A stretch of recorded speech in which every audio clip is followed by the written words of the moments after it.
Welcome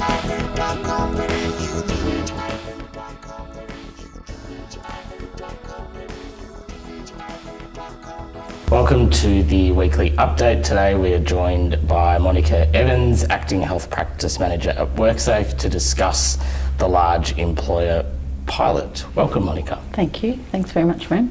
No worries. So before we move into discussions about, or I guess regarding the large employer pilot project, can you tell us about your role within WorkSafe? So I'm currently the acting program manager for health practice, and health practice covers all of the sectors across the healthcare and social assistance ANZIC code, I suppose is the easiest way to explain it. Yep. And I've got 4 team members that work with me around a range of different projects and programs that have either a hazard or a sub-industry kind of focus to them. Yep. So we're working through quite a range of things, and part of my role is also to ensure that we join up all of the work that's happening in the healthcare and social assistance sector across the health and safety business unit. So all of the work that's happening in our manual handling area, or particularly across marketing campaigns, all those different things, how do we join those all up? Yeah, okay, great. So that's good. Yeah, so I guess prior to acting in this role, what were you doing at WorkSafe? So previous to this, I was a program manager for the mental health programs. Yep. So with mental health, that covered all of the mental health or the psychological health hazards Yep. across all of the industries. So obviously we were dealing with OVA and bullying and stress and fatigue. So there's obviously a lot of crossover with the work that we're doing in the health practice team as well. So it's been great to see it from different sectors' angles. Yeah, of course. No, I agree with that. Okay, great. So I suppose before we move into questions regarding our topic today, it's important to note that we've consulted with the Metro and Regional Executive OH&S Network regarding the questions that will be asked today. So really, I suppose I just wanted to highlight that these are VHIA member questions. No worries. So first question would be, can you tell us about the objectives of the project? Yeah, so the large employer project was developed, part of it was developed a bit before my time, and then I've come in this acting role, but essentially the premise or the approach for the large employer project is for us to take a systems level view of hazards within the healthcare and social assistance area, and we're looking to run this particular approach through a number of different subsectors in this sector. Yep. And the approach is really aimed at that system level conversation and how we can actually improve, I suppose, the compliance and enforcement at that systematic level. Sure. What we're finding is that we're going in and out of healthcare and social assistant industries on a reactive basis, on an isolated incident basis. Yep. And we're finding that if we can take that broader system level focus, that we can actually pick up on patterns of behaviour or instances where the system might be falling down. Yeah, okay. So probably digressing a little bit is more about, were there any triggers internally that, or not internally, but at WorkSafe that led WorkSafe to, I suppose, think of this sort of proposal? Well, I think it just fits in with the broader work that WorkSafe's doing around our whole 2030 vision and being prevention-led and looking at system-level changes across a number of sectors. So it's really part of WorkSafe evolving their approach to workplace OH&S to make sure that people are coming home safely. Yep, great. So it's fair to say that would be a proactive strategy? Yes, Yeah, yes. Okay, thank you. So next question would be, is it true to say that the project will aim to mirror the approach of the Building and Mining Inspectorate? Not quite. Yep. So it's actually based on the approach that we use in our major hazard facilities and earth resources inspectorate. Yep. And it's been an approach that has been quite successful for that sector. So it's really working on that and then customising it and tailoring it for the healthcare and social assistance sector. So there's some idiosyncrasies that we know healthcare and social assistance sector needs some tweaking for, but it's loosely based on the other inspectorate's work that they've been doing. Yeah, okay. I suppose, what are the expected or anticipated outcomes of the project? That we get system level change, and that I suppose that we're preventing injury as much as we possibly can, and that we're looking at long-term change. So what we're finding with the visits that we're currently doing in the healthcare and social assistance sector is that some of the systems at work aren't necessarily as mature as they possibly can be. Yep. So it's really about us looking at evidence of where that those improvements can happen at that system level to prevent ongoing issues in the same kind of system, with the same little piece of the system that might be broken, which causes the reoccurring issues. Yeah, okay. And I suppose, digressing a little bit, but just to pick you up on the health sector and the maturity around that, are there any sort of markers that you would, I suppose, use to measure that, maybe maturity is the wrong word, but that maturity internally or as a part of the project? Well, I think definitely the previous work and touch points that we've had with the sectors has informed kind of, I suppose, the approach that we're coming to this particular range of activities that we're doing, but also the activities themselves will form a bit of a benchmark as well. Right, okay, thank you. In terms of the organisations selected, I understand that 3 will be selected, and that is that it'll be 1 large major hospital, 1 community health centre and 1 aged care centre. Is that still the case? That's correct, yeah. And I think that's really just acknowledging that one approach doesn't fit all, so we're really looking at 3 key sectors within our healthcare and social assistance area that we can tweak the approach and customise for each of those sectors. Yeah, so it's not expected that the approach that you use in a hospital setting would then be used or retrofitted to a community health setting? No, I think that the intention that we've got really is that we'll have a basic framework and a basic methodology, and that methodology will be tweaked to the customised approach for each of those sectors, because they've all got their own special needs. Yes, yeah, no, agreed. Yes, okay. yeah. I think we've covered off on this a little bit, but how are those services selected? I guess, are they selected based on data or any other measure that WorkSafe use in that selection process? Yeah, so definitely there's a range of different reasons, I suppose, but principally we're looking at the data that's coming in from the particular organisations with our claims history. Sure. We're looking at the visit history that WorkSafe has been into particular organisations, and improvement notices and information that we've collected previously as well. Yep. And then we always take into account service requests and information that we get from our general public and individuals, and also our union bodies also contact us. So it's a range of sources that feed into the data points. Yeah, okay. And I suppose, will those services be notified or consulted regarding their selection in the large employer project? Yeah, so the process that we're undergoing is that we'll identify the service that we're going to approach, and then provide in writing some instruction around what we're intending to do, a basic kind of idea of the methodology that we're undertaking, with some rough ideas of timeframes for them, to say that we're looking at having an initial meeting at this date, and then 2 or 3 weeks later we'll have essentially some verification visits. So essentially it will all be laid out in an email or a letter addressed to the CEO of the organisation, and then we'll set up that initial meeting where we sit with the organisation, and they can bring along whoever they like to chat to us, and we talk about the methodology and the approach that we're undertaking, and the support that we require from the organisation to go through the process. So that gives that organisation an opportunity to raise any issues or speak to us about any particular concerns.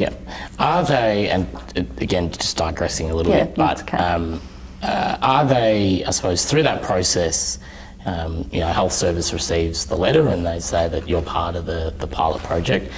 If they wanted a representative to guide them through that process, is that something that they are able to do?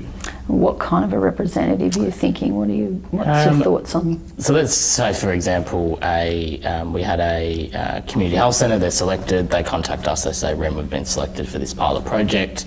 Could you be our representative? So I suppose in the context of that, it would be a peak body, so like us. Yeah, I don't see an issue with that. I mean, ultimately, the duty holder is the duty holder. Yep. And if it's about improving health and safety, all the support that's available should be suitable. So I don't think there would be an issue with that. Okay. I suppose through the process of us setting up the methodology and the stages of the visits, we always talk about who we're bringing from our end and what their role is and what their responsibilities are in that particular action, and we'd expect the same from the organisation that we're dealing with. Who are you bringing to the meeting? Why? Yep. What's their purpose to be there? So it's really just through stepping through those processes. Yeah, okay, cool. No worries. Thank you for that. In terms of time frames, when do you expect that the pilot will go live? Well, we've already hit off at the moment, so we're working with a hospital at the moment. So we'll be working through that process probably over the next month or so. Sure. And then we envisage that we'll have a tie-up of that particular phase of the project and then move on to the next sector, which will either be the community services or the aged care. Aged care, yes. Thank you, Rem. You know my project well. No, that's okay. I suppose, so it might be difficult to put an absolute figure on it, but how long do you expect the visits in duration to take? The way we've got a sort of a rough, as I said, framework and proposal, and essentially we have a first initial visit with the organisation and have a range of people from the organisation represented and ourselves. Yep. Have a conversation around the logistics and the rollout of the activity. Yep. Then there's usually 2 to 3 weeks distance between that meeting and what we're calling the verification visits. Yep. So the verification visits happen over a block of time, and predictably around 3 days, where we have a team of inspectors come in for a set period of time. And we'll usually give the organisation, I suppose, a schedule, for want of a better word, in terms of the areas and sites within the service that we're looking to come and speak to, and the kinds of positions or people within the organisation that we want to chat to. Yep. And that verification usually happens for around 3 days. Okay. So, but it will vary. We're definitely cognizant of the different services that we're going to be focused on. Yep. And then it also obviously depends on if they're multi-site, spread from one end of Victoria to the other, where we'll need to think through our plans. So all of that gets sort of planned and managed up front in consultation with the organisation. Yeah, okay. So just to pick you up on the verification and schedule process, so just probably a 2-part question. The first one is that, what is the verification process, and is the schedule that you provide to the health service flexible? And I probably mean that, if it was and I'm making an assumption, but if it was an onerous schedule and that particular health service said, look, we need more time, is there flexibility in that? We will certainly work with the organisation around what is possible and plausible. Sure. I mean, the reality is WorkSafe can come to any site at any time to do things. So the idea with this is, because we're talking about high-level system information, we're often asking for a reasonable amount of information and data up front, that we do that analysis between the first meeting and the verification meeting. Right. And then through that analysis, we'll look at the specific areas that we need to concentrate on. So it'll be the areas that we'll need to concentrate on probably won't be negotiable, but in terms of the areas that we actually, how we schedule it and the timing of it, is the thing that we need to work with the organisation on, and also ensure that we've got the right people there to speak to us about the issues. Yeah, great. And just in terms of that verification process, what does that really involve? It's really verifying and I suppose providing a deeper level of information around the existing data that we've already received. Yep. and looking at some of the particular system issues that we might have highlighted. So looking at how we verify the validity of the data that we've got, but also ensuring that we're getting a really good picture and understanding of what that system is or isn't doing properly. Yeah, okay. No, thank you for that. Okay, so in terms of logistical considerations, how many, and we've probably touched on a little bit, but how many inspectors will be attending at each site? Yeah, and that again will vary depending on the site and the organisation, but we're thinking around 6 inspectors. So it will be a team of inspectors working together to look at a number of different factors within an organisation. So it definitely won't be just one inspector showing up. So it'll be a team of inspectors, and the way we intend for it to work is that the organisation will know exactly what those who those inspectors are, Great. and that they'll be pre-warned with the schedule in terms of the focus areas, which inspectors are focusing on, which hazards, Yeah, great. And I think which systems. Yeah, no, I think that kind of confirms the level of, I suppose, deep dive that these inspectors will be taking when it comes to the project. That leads to the next question about what types of information the inspectors will be required to access. Yeah, and that is, I suppose, the $50 million question, because we are looking at a system level conversation and an investigation, I suppose, well, not investigation, but a system level analysis of what is happening at that higher level, Yep. not so much at an incident, but what are the patterns of behaviour or the patterns of incidents that are coming up for that particular service. So it will vary from the service to service, Yep. or custom, and that's really where we need to customise it for each different individual subsector that we're going into. But it will be a considerable amount of information that we're asking for, and we, in the first meeting and even in the letter that we provide to the organisation up front, we give them an indication of the kind of information that we're after. Okay, great. Yeah. Yeah, no, that's great. So, Yep. and we've probably touched on this as well, but what areas of the service will the inspectors be focusing on? The key areas, obviously it's a system level conversation, as I said, but the whole project around the large employers is focusing on manual handling, bullying, stress, fatigue and OVA. So they're the kind of key, I suppose, hazards that we're really looking to see what are the systems around those. Yeah, okay, great. So we've previously discussed that inspectors will have access to health and safety representatives.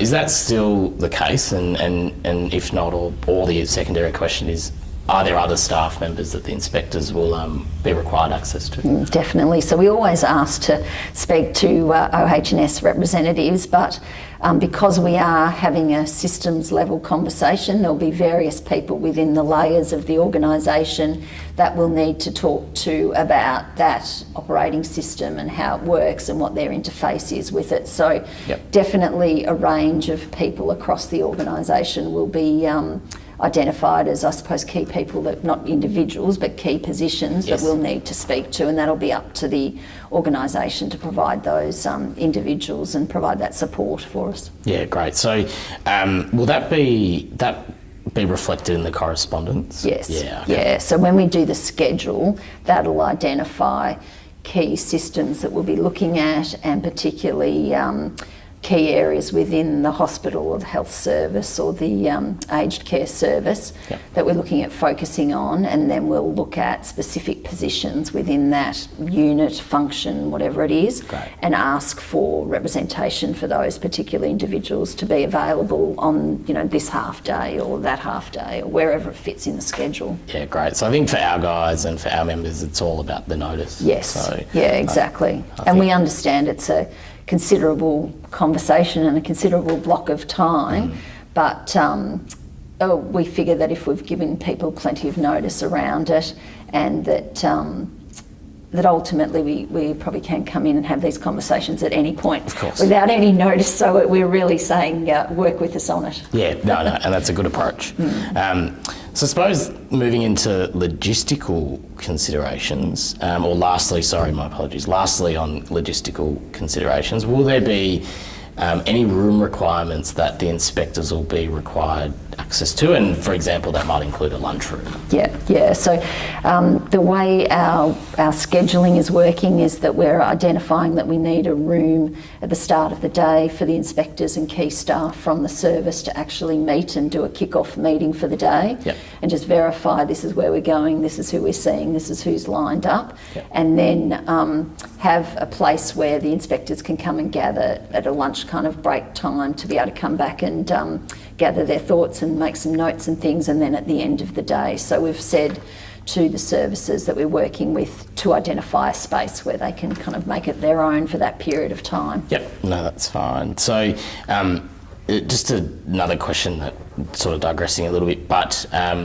will the, I suppose, directors of workplace safety or OH&S would be involved in a majority of this project, particularly at the selected health service?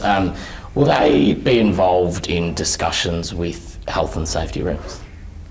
I'd imagine. Yeah, okay. I'd imagine. I think... and when I say that, I mean the inspector discussions with the health and safety reps. Will the director or whoever's responsible at that health service? Logistically, I couldn't tell you when it gets down to the nitty-gritty for the inspector workings, yes, how they're going to go about it, but we're definitely going to be talking to a range of people, so I'm not sure about whether there'll be exclusive conversations or not, or how that'll end up working on the day. Yeah, okay, cool. No, thank you for that. All right, so just in terms of future expectations, how will WorkSafe measure the success of the pilot, and are there any certain indicators that are inbuilt into the project that measure success? Well, I think success over time, when you're talking about system change, is always a long game. It's not necessarily something that we're going to see fairly quickly, but I suppose we intend that there will be some outcomes, one for the agency or organisation to actually see some of those system points that could have improvements to them, but also over time.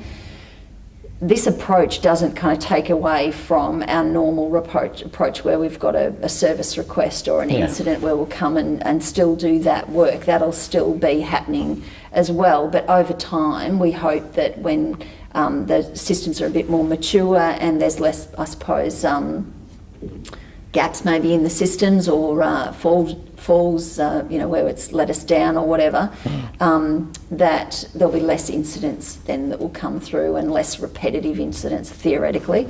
So over time, we hope that by maturing the system that we actually end up with less people being safe at work. Yeah, no, I appreciate that. More people being safe at work. That's what I'm trying to say. No, thank you.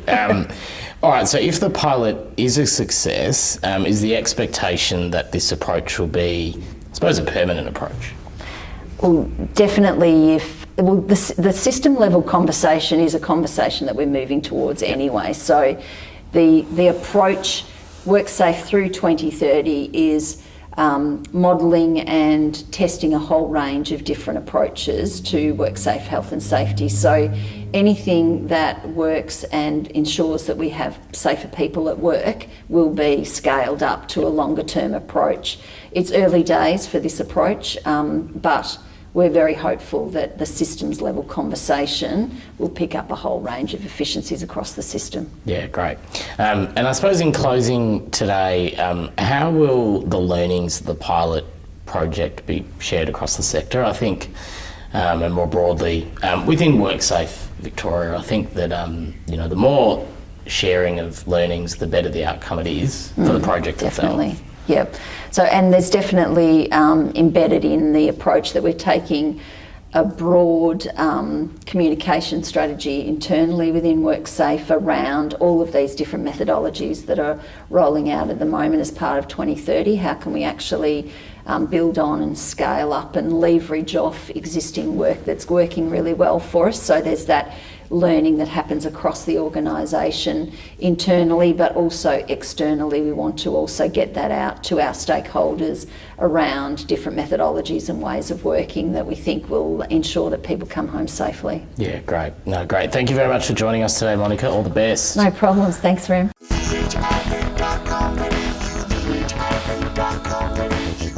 VHIA.